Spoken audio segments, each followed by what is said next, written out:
Kaisar Pedang yang Mengejutkan. Bab 6336. Meng Qinxian, Nisang, Yi Heze, Yi Song, Sui Mo dan kakak Qian semuanya telah tiba, dan hanya Chen Yule, Huang Qingyun, Monan, Li Xuanqiu, dan Lu Qingjun yang tersisa. Lin Bai duduk di puncak gunung, menikmati angin panas, mengobrol dengan Qian Hen.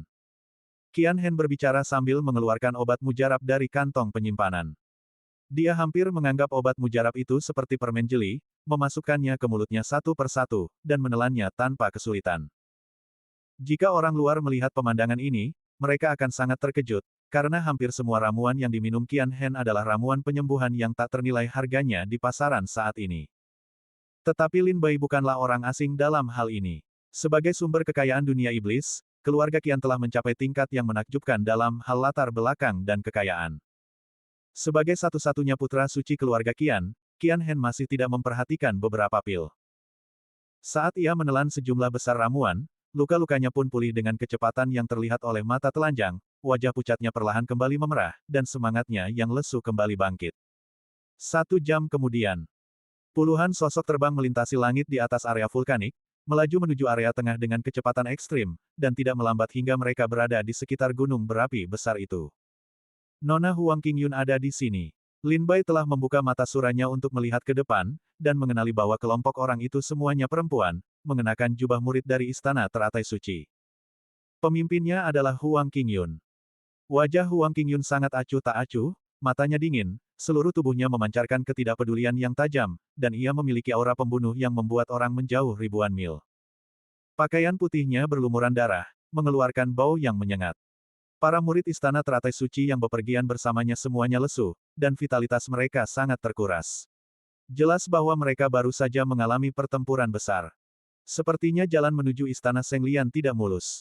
Qian Hen tertawa, dia jelas melihat bahwa istana Seng Lian juga pernah mengalami pertempuran. Dan melihat darah yang belum membeku di tubuh Huang Qingyun, jelas bahwa pertempuran ini baru saja terjadi. Nona Huang, Lin Bai dan Qian Hen berdiri untuk menyambutnya. Kakak Lin, Kakak Qian. Sosok Huang Qingyun melayang turun dari awan. Meskipun dia membungkuk untuk menyapa Lin Bai Qian Hen dengan sopan, nada suaranya tampak berbeda. Penuh dengan nada seorang pria kuat, dengan sedikit rasa acuh tak acuh. Qian Hen mengangkat alisnya, seolah-olah dia telah menemukan sesuatu, tetapi dia tidak mengatakan apapun. Lin Bai juga memperhatikan perubahan pada Huang Qingyun, tetapi dia tidak banyak bertanya. Seperti kata Qian Hen, setiap orang memiliki rahasianya masing-masing. Apakah kalian diserang? Tanya Lin Bai dengan khawatir setelah memperhatikan situasi Huang Qingyun dan para murid istana teratai suci. Huang Qingyun tidak banyak bicara, tetapi mengangguk acuh tak acuh, sekelompok orang barbar dari wilayah utara menyerang kami, dan kami membunuh mereka semua.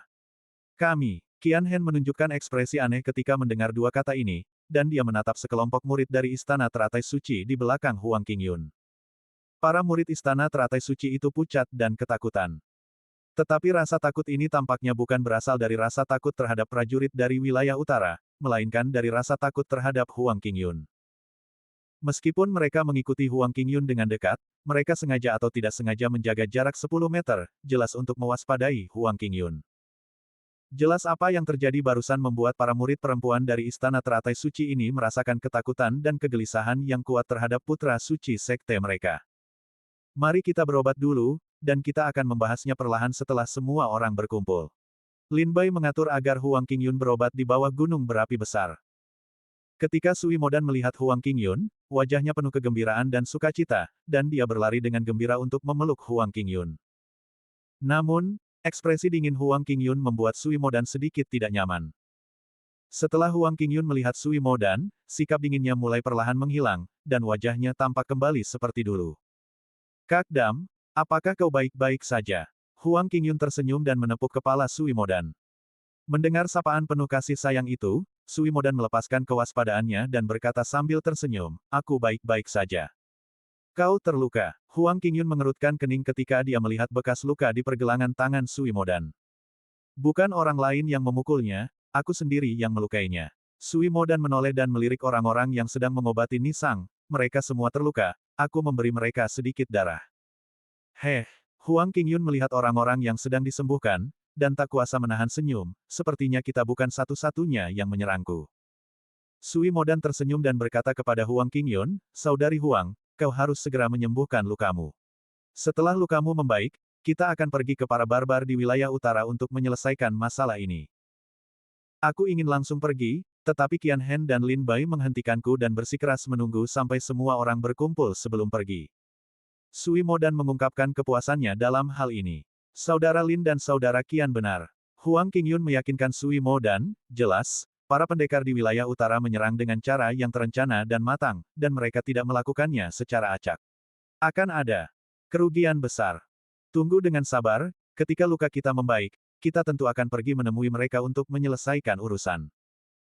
Setelah berbicara, Huang Qingyun berjalan lurus ke depan dan duduk bersila di samping Nisang dan yang lainnya untuk menyembuhkan luka mereka.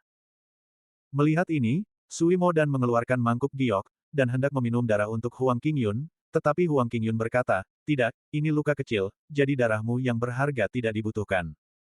Melihat sikap tegas Huang Qingyun, Sui Modan menyimpan mangkuk giok itu. Segera setelah itu, tubuh Huang Qingyun dipenuhi dengan cahaya 9 warna yang menyilaukan, seperti bunga teratai 9 warna yang mekar, menyelimutinya. Metode penyembuhan unik dari Istana Teratai Suci. Qian Hen berkata kepada Lin Bai, "Inilah mengapa murid perempuan Istana Teratai Suci begitu kuat. Jangan melihat mereka sebagai perempuan, tetapi mereka benar-benar berkulit kasar dan tebal." Lin Bai juga memperhatikan bahwa setelah cahaya 9 warna menyelimuti Huang Qingyun, cahaya itu dipenuhi dengan vitalitas yang kuat, memperbaiki tubuh Huang Qingyun yang terluka. Hanya Chen Yule, Lu Qingjun, Monan, dan Li Xuanqiu yang tersisa. Lin Bai dan Qian Hen kembali ke puncak gunung dan memandang ke kejauhan. "Saudara Lin, menurutmu siapa yang akan tiba lebih dulu?" Qian Hen mengobrol dengan Lin Bai karena tidak ada yang harus dilakukannya. "Seharusnya Monan dan Li Xuanqiu." Lin Bai berpikir sejenak dan menjawab, "Tetapi jika Chen Yule dan Lu Qingjun terluka, mungkin dia akan tiba lebih dulu." Chen Yule dan Lu Qingjun adalah orang-orang yang suka berperang. Jika prajurit wilayah utara menyerang mereka dan membiarkan mereka menemukan bahwa prajurit wilayah utara lebih lemah dari mereka, mereka pasti akan membunuh mereka semua. Tapi jika ada banyak prajurit di wilayah utara, mereka bukanlah lawan, dan mereka terluka. Lin Bai tersenyum pada titik ini, kedua orang ini memiliki kemampuan melarikan diri yang luar biasa, dan mereka pasti akan tiba sebelum Monan dan Li Xuanqiu. Begitu Lin Bai selesai berbicara, dia melihat beberapa sosok bergegas ke arahnya dari langit yang jauh, semuanya sebagian besar wanita, dan pemimpinnya adalah Monan dan Li Xuanqiu. Kakak Lin benar-benar menebak dengan tepat. Qian Hen tertawa. "Bukan aku yang menebak dengan tepat, tapi aku terlalu mengenal Chen Yule dan Lu Qingjun." Lin Bai terkekeh dan berkata, "Jian Xiu selalu mengenal Jian Xiu." Bab 6337. Seperti orang-orang lain yang tiba di gunung berapi raksasa itu, para murid Sekte Bintang dan Sekte Bulan berwajah pucat, dan jubah mereka berlumuran darah. Jelas sekali mereka telah bertempur. Saintes Li Xuanqiu dari Sekte Bulan terluka parah, penglihatannya perlahan memburuk, dan tubuhnya yang lemah ditopang oleh Saintes Sekte Bintang, Monan, agar ia tidak jatuh ke langit. Di sisi lain, Monan, Saintes Sekte Bintang, memiliki wajah kemerahan dan sama sekali tidak terluka. "Nona Monan, Nona Li Xuanqiu." Lin Bai bergegas maju untuk menemui mereka, tanpa bertanya, Lin Bai dapat menebak apa yang terjadi pada mereka. "Saudara Lin, kami telah diserang oleh seorang pendekar dari wilayah utara, Lian Shenzong." Monan dalam kondisi yang lebih baik, dan dia segera memberitahu Lin Bai tentang kejadian tersebut. Bisa dilihat, Lin Bai dan Qian Hen sangat tenang.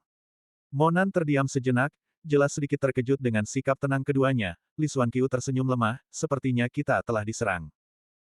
Lin Bai dan Qian Hen tidak banyak bicara, mereka membawa mereka ke kaki gunung berapi raksasa. Melihat orang-orang yang sedang menyembuhkan luka mereka, Li Xuanqiu tertawa terbahak-bahak. Monan tidak terluka, sementara Li Xuanqiu dibantu oleh Sui Mo dan untuk menyembuhkan lukanya, dan Sui Mo dan dengan antusias menuangkan semangkuk darah untuk diminumnya. Li Xuanqiu berada dalam situasi yang sama dengan Nisang dan yang lainnya. Melihat semangkuk darah di depannya, dia tidak berani meminumnya untuk waktu yang lama, dan dia tidak meminumnya sampai Lin Bai menyuruhnya untuk meminumnya dengan tenang. Setelah meminum darah mulia, Li Xuanqiu duduk bersila untuk menyembuhkan lukanya. Jubah bintang 9 langit memang merupakan prajurit ilahi Tai terkuat di wilayah timur. Melihat Monan yang selamat dan sehat, Qian Hen bercanda sambil tersenyum. Matanya tertuju pada tubuh Monan, tetapi dia tidak memperhatikan sosok Monan, melainkan jubah bak mimpi yang dikenakannya. Jubah itu terbuat dari kain putih, yang dipenuhi dengan bintang-bintang biru, masing-masing memancarkan cahaya yang sangat menyilaukan. Ini adalah salah satu harta karun tertinggi Sekte Bintang Gunung Wansheng, prajurit ilahi Tai yang dikenal sebagai pertahanan nomor satu di wilayah timur alam iblis, dan jubah bintang 9 langit. Baik Monan maupun Li Xuanqiu diserang oleh prajurit dari wilayah utara, tetapi Li Xuanqiu terluka parah, sementara Monan selamat dan sehat. Jelas, prajurit ilahi Tai ini melindungi keselamatan Monan. Setelah semua orang tiba di gunung berapi besar itu, mereka yang perlu disembuhkan menyembuhkan luka mereka, dan mereka yang perlu berjaga melakukan tugas jaga. Tempat ini memasuki masa damai yang singkat. Lin Bai, Qian Hen, dan Chu Tinghan tinggal di puncak gunung untuk mengamati situasi dalam waktu lama, tetapi baru-baru ini ada satu orang lagi, Monan. Monan tidak terluka, jadi tentu saja dia tidak perlu menyembuhkan lukanya, jadi dia mengikuti Lin Bai untuk mengawasi di puncak gunung ketika dia tidak ada pekerjaan. Sui Mo dan tinggal di kaki gunung untuk merawat orang-orang yang terluka. Keempat orang di puncak gunung semuanya adalah putra suci dari sekte-sekte teratas di wilayah timur alam iblis, dan metode serta kemampuan mereka semuanya unik di wilayah timur. Mereka berdiri di puncak gunung dan membuka mata sihir mereka untuk melihat sekeliling, dan mereka dapat melihat setiap tanaman dan pohon dalam radius 10.000 mil. Tiba-tiba, Lin Bai melihat bayangan hitam berkelebat ribuan mil jauhnya, dan dengan cepat menghilang dari pandangan Lin Bai. Pada saat yang sama, Monan, Qian Hen, dan yang lainnya juga memperhatikan banyak sosok licik di sekitar mereka. Pembantaian banyu akan segera dimulai, dan sepertinya seseorang tidak dapat mengaturnya lagi. Qian Hen memperhatikan orang-orang ini dan berkata kepada Lin Bai sambil tersenyum. Saat ini, separuh waktu berburu di dunia perburuan telah berlalu, dan separuh bulan yang tersisa, menurut tradisi perburuan di dunia perburuan, akan menjadi pertempuran para pendekar. Sosok-sosok licik yang muncul di sekitar gunung berapi besar itu jelas merupakan mata-mata yang dikirim oleh berbagai kekuatan untuk menyelidiki informasi. Apakah menurutmu mata-mata ini berasal dari wilayah utara?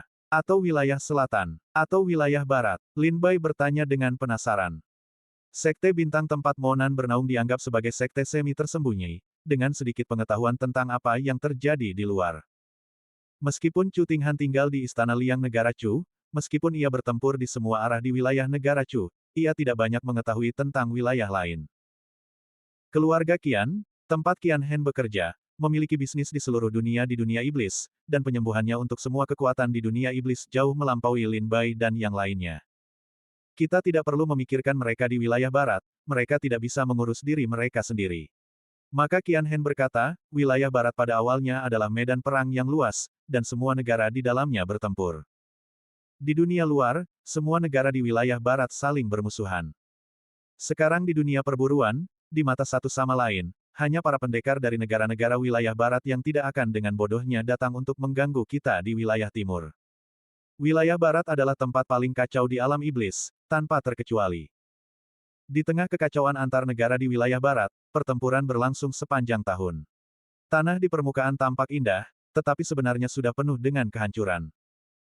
Hanya keluarga kerajaan tingkat tinggi di negara-negara wilayah barat yang dapat mempertahankan penampilan dan perilaku mereka, sementara prajurit tingkat menengah dan rendah tidak memiliki kehidupan yang baik. Di dunia luar, semua negara di wilayah barat berada dalam perang saudara, berusaha sekuat tenaga untuk mencaplok wilayah dan daerah kekuasaan satu sama lain.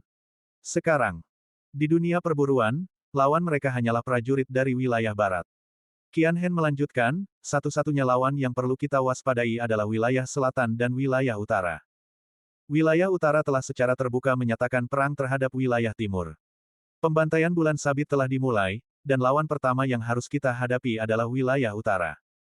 Adapun wilayah selatan, Qian Hen mencet tanda kuadrat C, sekelompok barbar yang menyembunyikan kepala dan menarik ekor mereka, menunggu wilayah timur dan wilayah utara menderita kerugian sebelum mereka bersedia berdiri dan menuai keuntungan.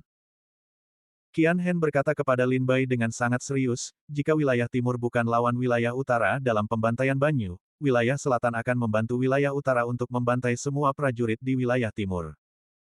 Sebaliknya, jika wilayah utara bukan lawan wilayah timur, wilayah selatan akan membantu wilayah timur untuk membantai para prajurit wilayah utara. Analisis Qian Hen tentang Nanyu juga menyelesaikan banyak keraguan di benak Lin Bai.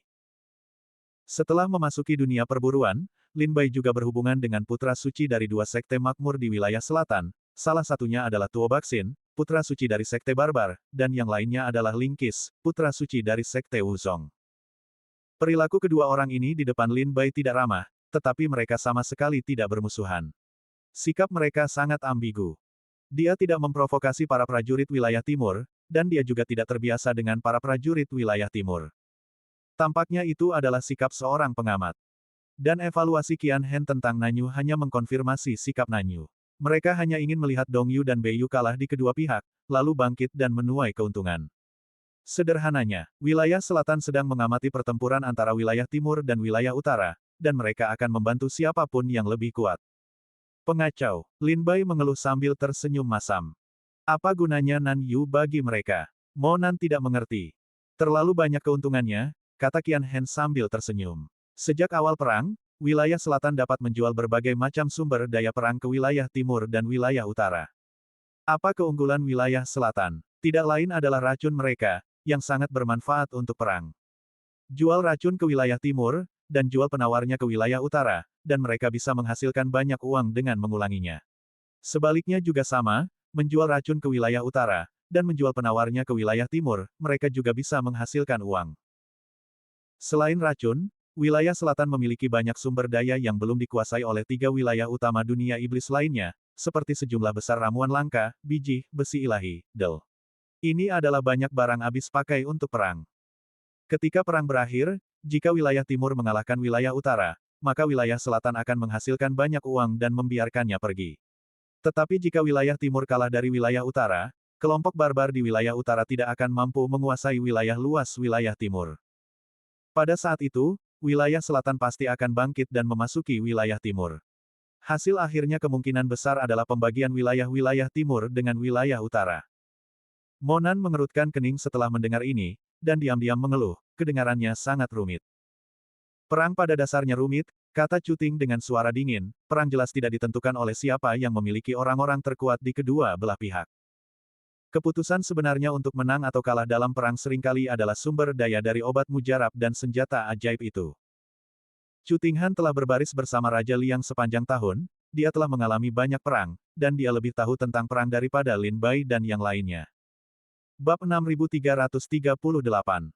Perburuan di dunia perburuan, hari ke-14.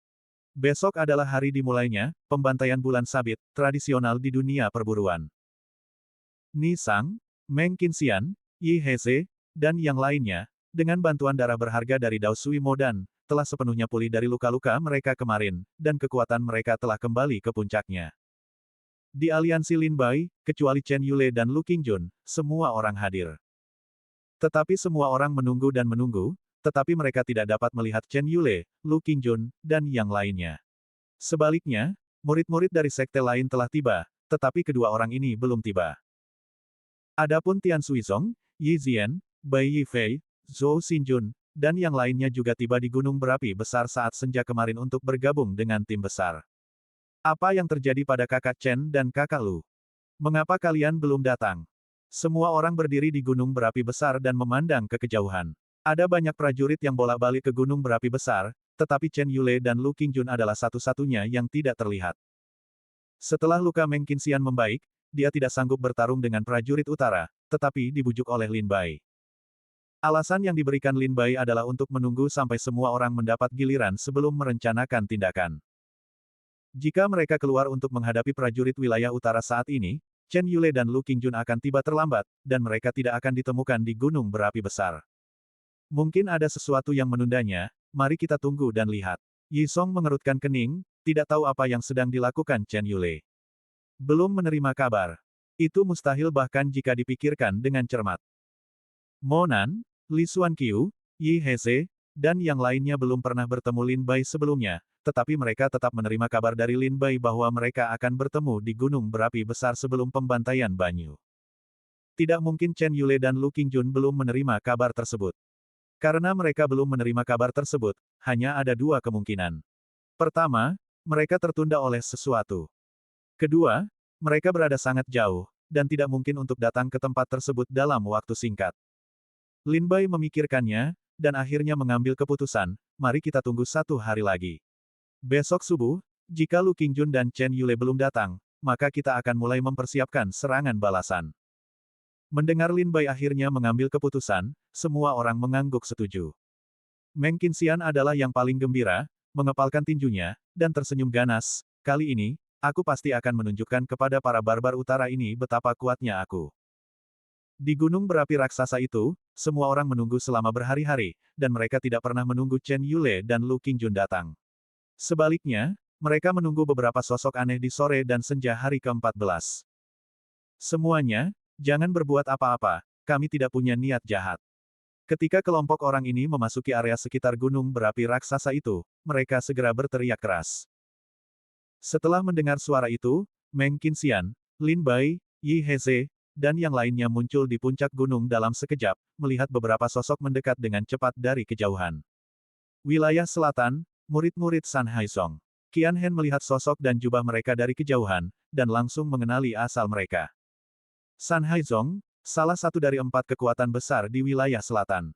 Itu putra suci San Haizong, Jiang Yu. Lin Bai juga mengenali bahwa pemimpin kelompok orang ini adalah seorang pemuda dengan wajah seperti giok. Dia memiliki penampilan yang tampan dan temperamen yang luar biasa. Ia mengenakan jubah putih yang bersih dan rapi, dan ada sedikit kelembutan di antara alisnya. Setelah bertemu Jiang Yu, Lin Bai bertemu dengan semua putra suci dari 4 sekte besar di wilayah selatan. Rong Yunxin, orang suci Chonggu di Xinjiang Selatan, Tuo Baxin, putra suci dari sekte barbar, Ling Qis, putra suci dari sekte Wuzong, dan Jiang Yu, putra suci dari sekte San Haizong, berada di hadapannya. Semuanya, kemarilah dan jaga diri baik-baik. Jiang Yu bergegas maju dengan beberapa murid San Haizong, dan membungkuk dari kejauhan, dengan senyum di wajahnya. Saya telah bertemu dengan putra San Haizong. Semua orang membalas dengan membungkuk. Haha, kalian tidak perlu terlalu sopan. Jiang telah lama mendengar reputasi para pahlawan wilayah timur. Merupakan keberuntungan besar bertemu dengan kalian hari ini. Jiang Yu mendarat di gunung berapi besar dan membungkuk lagi. Guru Serigala, kita bertemu lagi. Jiang Yu menatap Lin Bai dan menyapanya, lalu ia melihat Qian Hen di samping Lin Bai, menangkupkan tangannya dan berkata, Saudara Qian, sudah lama tidak datang ke sini, ya. Qian Hen berkata sambil tersenyum, Saudara Jiang, maaf, semuanya akan baik-baik saja. Mendengar nada bicara keduanya, sepertinya mereka sudah saling mengenal selama bertahun-tahun. Setelah bertukar basa-basi, Jiang Yu akhirnya mengatakan alasannya, Tuan Serigala, lain kali saya datang ke sini, selain menemui Anda, saya ada hal lain yang ingin saya bicarakan dengan Anda. Lin Bai sudah menduga bahwa putra San Haizong tidak mungkin datang tanpa alasan karena masalah sepele, jadi dia bertanya, Saudara Jiang, bicaralah. Jiang Yu mengangguk sambil tersenyum dan berkata, kali ini, saya ingin mengirim pesan kepada Tuan Serigala dan teman-temannya di wilayah timur. Wilayah utara telah mencapai kerjasama dengan lembah serangga perbatasan selatan. Di mana saya bisa membelinya di lembah serangga perbatasan selatan. Banyak racun.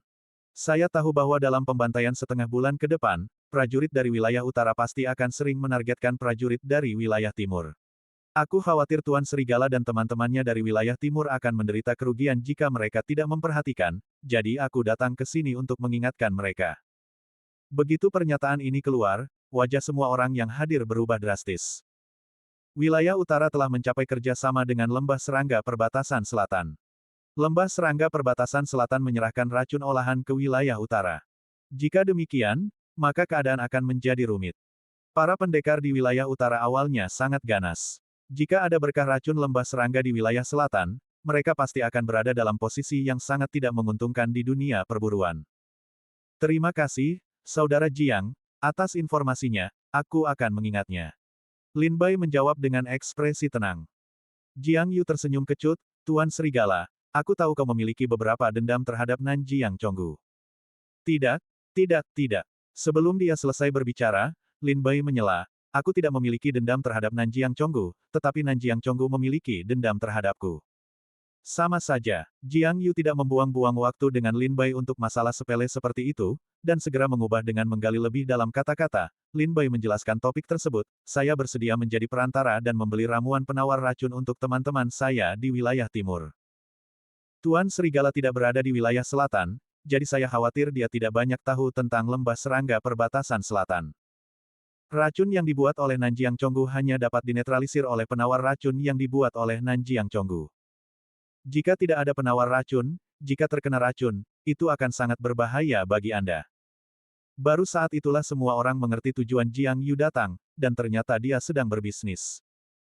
Soal berbisnis, Lin Bai tidak tahu apa-apa tentang itu, dan para santo serta putra dan putri lainnya juga saling memandang dengan bingung, dan mereka tidak mengerti. Lin Bai mengalihkan pandangannya ke Qian Hen di sampingnya. Qian Hen segera mengerti, membungkuk kepada Jiang Yu, dan bertanya, aku tidak tahu racun jenis apa yang dijual Conggu perbatasan selatan ke wilayah utara. Berapa harganya? Bagaimana cara perdagangannya? Mendengar Qian Hen berbicara, senyum di wajah Jiang Yu menjadi tidak wajar, dia tahu bahwa Qian Hen tidak ingin Lin Bai mudah tertipu. Sang master ini tumbuh di lingkungan yang kaya raya dan dibesarkan di dunia bisnis. Begitu dia membuka mulutnya, bahkan jika kesepakatan akhirnya tercapai, Jiang Yu tidak akan mendapatkan banyak uang. Bab 6339. Jiang Yu ingin mempermainkan Qian Hen, aku tidak tahu racun jenis apa yang dijual Conggu perbatasan selatan ke wilayah utara. Namun, jika kalian semua ingin membeli penawarnya, aku bisa pergi ke lembah serangga perbatasan selatan untuk melobi dengan lancang, dan mungkin aku akan mengetahuinya. Qian Hen tidak senang mendengarnya, karena tahu itu adalah tipu daya Jiang Yu, saudara Jiang, karena Anda di sini untuk berbisnis, Anda seharusnya tahu bahwa integritas adalah prioritas utama. Saudara Jiang tahu bahwa lembah serangga di perbatasan selatan menjual racun yang dijual oleh para pendekar di wilayah utara, tetapi dia tidak mau memberitahu saya saat ini. Bukankah ini menipu kita? Qian Hen berkata sambil tersenyum, kita tahu ada racun-racun itu, jadi kita bisa meresepkan obat yang tepat dan membeli penawarnya. Jiang Yu melihat Qian Hen menggertakkan giginya, dan untuk mempermudah transaksi, dia tidak punya pilihan selain menceritakan kisahnya, tidak ada yang bisa disembunyikan dari mata saudara Qian, baiklah, kalau begitu aku akan mengatakan yang sebenarnya. Ada total 31 jenis racun yang dijual oleh lembah serangga di perbatasan selatan ke wilayah utara, yang mana? Jiang Yu menyebutkan semua jenis racun secara lengkap, dan Qian Hen mendengarnya dengan jelas, dan menyimpannya dalam hatinya. Setelah selesai berbicara, Qian Hen bertanya, saudara Jiang, apakah ada yang terlewat? Apakah ada yang ditambahkan? Jiang Yu berkata dengan serius kepada Qian Hen, saudara Qian, Anda harus mengerti bahwa saya hanya ingin menghasilkan uang, tidak perlu menyinggung para pahlawan wilayah timur hanya karena bisnis kecil. Dan ada juga kesombongan yang tak tertandingi yang sangat populer di dunia iblis. Jika saya sengaja mengarang kebohongan untuk menipu Anda, bukankah saya akan mencari kematian saya sendiri? Bisnis memperhatikan kelancaran arus, dan saya tidak sebodoh itu. Setelah menganalisis dengan cermat, Qian Hen mengangguk sedikit, dan berkata dengan lembut kepada Lin Bai, seharusnya tidak ada yang salah dengan apa yang dikatakan Jiang Yu. Lin Bai bertanya kepada Qian Hen dengan suara rendah, saudara Qian, menurut Anda, haruskah kita membeli penawarnya? Qian Hen menarik napas dalam-dalam, mengingat nama racun yang disebutkan Jiang Yu, dan berkata dengan suara rendah, di antara racun yang dijual oleh Conggu perbatasan selatan ke wilayah utara, tidak satu pun dari 31 racun itu yang akan langsung mematikan. Lembah serangga Xinjiang bermaksud melakukannya. Mereka hanya ingin memanfaatkan kesempatan ini untuk meraup keuntungan. Jika kita diracuni, meskipun tidak akan langsung mematikan, itu akan melemahkan kekuatan kita, dan situasi kita tidak terlalu optimis. Saya pikir penawarnya tetap harus dibeli. Qian Hen tertawa saat itu, saudara Lin, bagaimana kalau begini, uang untuk membeli penawar racun kali ini akan dibayar oleh keluarga Qian. Ini, Lin Bai terkejut mendengar ucapan Qian Hen, dia membayar semua uang untuk membeli semua penawar racun. Qian Hen berkata sambil tersenyum, 31 racun di lembah serangga perbatasan selatan tidak mematikan, dan penawarnya seharusnya tidak terlalu mahal. Kita semua akhirnya berkumpul, jangan membuat masalah hanya karena uang ini. Bagi keluarga Qian, uang ini hanyalah setetes air di ember. Setelah memikirkannya, Lin Bai tidak punya banyak uang, jadi dia tidak punya pilihan selain menyetujui kata-kata Qian Hen, kalau begitu terima kasih, kakak Qian. Masalah kecil. Qian Hen tersenyum santai, dan berkata kepada Jiang Yu, minta kakak Jiang untuk pergi dan memberitahu Nanjiang Conggu, aku bersedia menawar penawar racunnya. Pada saat yang sama, kita juga membeli racun. Mengenai harga lembah serangga Nanjiang, silakan tanyakan kepada kakak Jiang. Ketika Jiang Yu mendengar bahwa Qian Hen setuju, dia langsung tertawa, baiklah, kita sepakat. Qian Hen berkata, keluarga Qian yang bertanggung jawab atas transaksi ini, saudara Jiang, jangan khawatir soal uang, keluarga Qian tidak akan mengingkari hutang mereka. Hahaha, Jiang Yu tertawa terbahak-bahak ketika mendengar itu, keluarga saudara Qian adalah penjaminnya, jadi saya bisa melakukannya dengan bebas.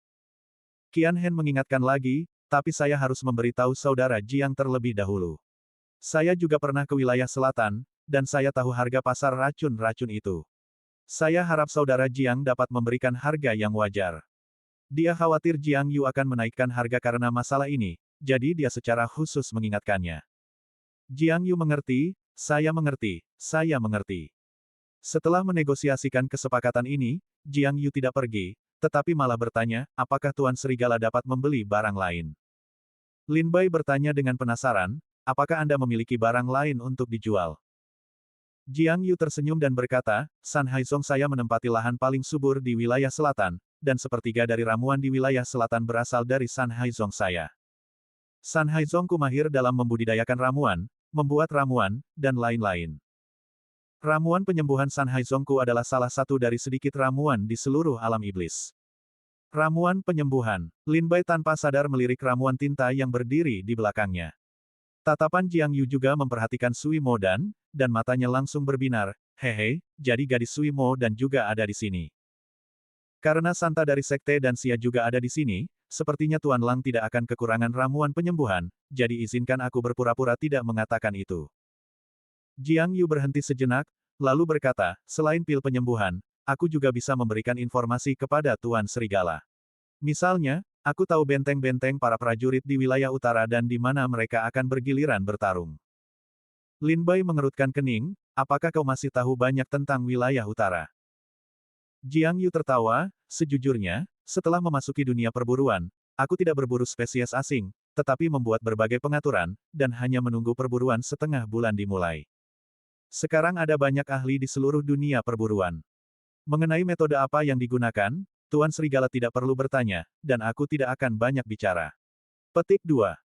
Tuan Serigala hanya perlu tahu bahwa aku sekarang memiliki kendali yang lebih sedikit atas dunia perburuan daripada saat aku menjadi lingkaran proyeksi Istana Surgawi.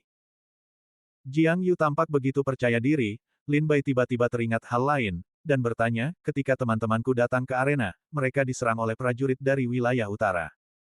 Aku juga sangat penasaran, bagaimana rute mereka ditemukan secara akurat oleh prajurit utara. Masalah ini juga terkait dengan saudara Jiang. Jiang Yu tidak pernah menyangka Lin Bai akan tiba-tiba menanyakan pertanyaan ini. Jika dia menghindari menjawab, jelas tidak mungkin untuk menyelesaikan transaksi. Jika dia menjawab, itu akan membuktikan bahwa dia memang terlibat dalam masalah ini. Jiang Yu tampak malu dan ragu-ragu untuk waktu yang lama. Dia menggertakkan giginya dan menjawab Lin Bai, para prajurit dari wilayah utara memang telah membeli banyak posisi untuk para prajurit dari wilayah timur dariku, bukan hanya beberapa teman di belakang Lord Wolf, tetapi juga yang lain. Seorang seniman bela diri dari wilayah timur. Begitu kata-kata ini keluar, Meng Qinxian, Ni Sang, dan yang lainnya segera mengangkat alis mereka dengan dingin. Mereka sudah mengerti bahwa Jiang Yu lah yang sedang bermain curang di balik layar.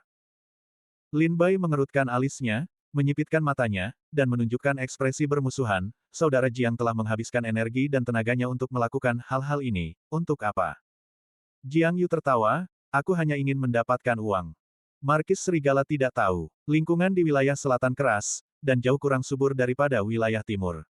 Bahkan San Haizong harus mengencangkan ikat pinggang mereka untuk hidup. Bab 6340. Jiang Yu, putra San Haizong, pergi dengan puas. Meskipun tidak mudah, dia hampir menyelesaikan semua tujuan datang menemui Lin Bai, dan juga mencapai semua kesepakatan. Setelah Jiang Yu pergi bersama para prajurit San Haizong, dia berjalan tidak jauh, dan melihat dua pria dan seorang wanita berdiri di puncak gunung yang menjulang tinggi di kejauhan, 3 prajurit. Jika ada orang lain di sini, mereka pasti akan berseru kagum. Ketiga prajurit ini, seorang pria dan seorang wanita, adalah sosok yang tak tertandingi di wilayah selatan, putra suci dan putri suci dari 4 sekte paling makmur di wilayah selatan. Wanita itu adalah salah satu dari 4 kekuatan masa kejayaan di wilayah selatan, suci dari lembah serangga di perbatasan selatan, Rong Yunxin. 2 pria lainnya adalah Tuo Baxin, putra suci dari Sekte Barbar, dan Ling Qis, putra suci dari Sekte Wuzong. Jiang Yu datang dengan senyum di wajahnya, dan begitu dia mendarat di puncak gunung, dia menyuruh murid-murid San Haizong di belakangnya untuk pergi terlebih dahulu. Murid-murid San Haizong lainnya beristirahat di puncak lain, sementara Jiang Yu mendarat di puncak gunung, berdiri di samping Ling Wen dan Tuo Baxin. Terima kasih atas kerja keras kalian. Linkis berbicara lebih dulu, dengan sudut mulutnya sedikit terangkat, memperlihatkan senyum jahat khasnya.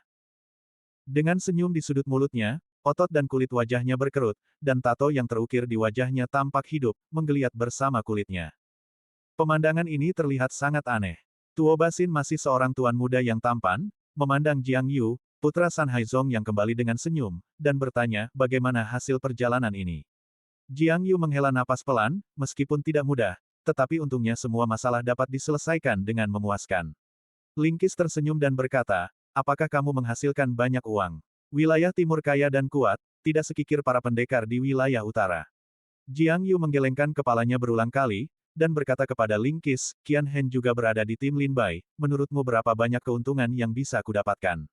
Mendengar nama Qian Hen, Ling Qi dan Tuo Baxin mengangguk dengan kesadaran yang tiba-tiba, dan mereka juga mengerti bahwa Jiang Yu tidak mendapatkan banyak keuntungan. Tuo Baxin bertanya, apakah kalian sudah melihat Lin Bai? Sudah kulihat. Jiang Yu mengangguk. Pahlawan muda, keanggunannya tak tertandingi.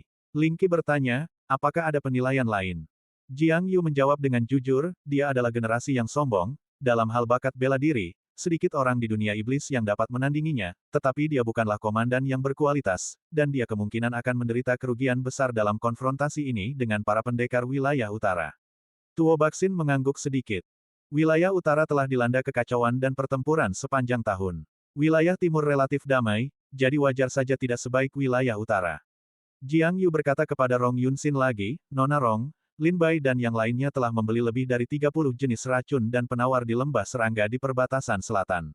Sesuai aturan sebelumnya, jika Anda menjalankan tugas, Anda juga harus membayar sejumlah uang. Apakah ada masalah dengan lembah serangga perbatasan selatan? Rong Yunxin mengangguk.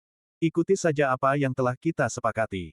Jiang Yu, Tuo Baxin, Ling Qis, Rong Yunxin, dan 3 putra suci serta 1 putri suci dari 4 sekte besar di wilayah selatan berkumpul di puncak gunung, memandang ke kejauhan. Pegunungan dan sungai yang indah. Baik itu wilayah utara atau wilayah timur, apapun yang mereka inginkan, akan kami berikan. Selanjutnya, itu tergantung pada bagaimana wilayah timur dan wilayah utara akan berperang dalam perang ini. Tuo Baxin, Ling Qis, dan Jiang Yu, ketiganya dikenal sebagai talenta tak tertandingi yang langka di wilayah selatan selama 100.000 tahun. Yu dikenal sebagai 3 Pangeran Agung Wilayah Selatan.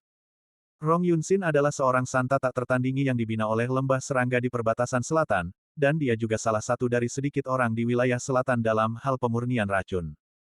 Dari sudut pandang ini, Nanyu tampaknya berada dalam kondisi prajurit dan kuda yang kuat. Saudara Qian, ini merugikanmu. Kata Lin Bai kepada Qian Hen setelah Jiang Yu pergi. Qian Hen membagikan penawar dan racun yang dibeli kepada semua orang, dan berkata sambil tersenyum, Saudara Lin, jangan pedulikan hal-hal kecil ini. Perang harus didukung oleh banyak uang. Meng Qinxian mengambil penawar dan melihatnya dengan cermat. Setelah melihatnya, dia bertanya, apakah Jiang Yu akan menjual penawar palsu kepada kita dan diam-diam membantu Bei Yu berurusan dengan kita? Tidak mungkin. Qian Hen langsung menggelengkan kepalanya dan menolak. Setidaknya tidak sekarang. Karena kita belum secara resmi berhadapan dengan wilayah utara, wilayah selatan tidak akan begitu bersemangat untuk bertaruh pada wilayah utara, bahkan jika mereka ingin secara resmi membantu wilayah utara, mereka hanya akan melakukannya setelah wilayah timur menunjukkan tanda-tanda kegagalan. Jadi penawar yang mereka jual kepada kita sekarang pasti asli, tetapi jika kita bukan lawan dari prajurit wilayah utara dan mereka menjual penawar itu lagi, mungkin itu palsu.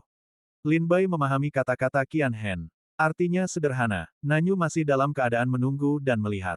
Mereka menyediakan racun dan penawar kepada kedua belah pihak, hanya untuk memperburuk sandiwara ini. Kita sudah tahu persebaran prajurit di wilayah utara dari Jiang Yu. Qian Hen mengeluarkan peta yang baru saja diberikan Jiang Yu kepadanya. Ini adalah peta yang sangat sederhana, dengan beberapa perkiraan gunung dan bentang alam yang ditandai di atasnya, serta distribusi seniman bela diri di wilayah timur dan distribusi seniman bela diri di wilayah utara. Ini adalah peta yang dibeli Qian Hen dari Jiang Yu. Setelah Jiang Yu memasuki dunia perburuan, dia tidak berburu. Sebaliknya, dia mengatur agar murid-murid San Haizong berkeliling untuk memeriksa jejak para pendekar dari wilayah timur dan wilayah utara. Dan mencatat medan dan bentang alam di sekitarnya untuk melakukan bisnis ini. Meskipun bisnis ini tidak akan menghasilkan banyak uang bagi Jiang Yu, itu akan berdampak besar pada struktur kekuatan di masa depan. Jika wilayah utara menang, Tianjiao wilayah timur kemungkinan akan sepenuhnya dibunuh oleh wilayah utara di dunia perburuan.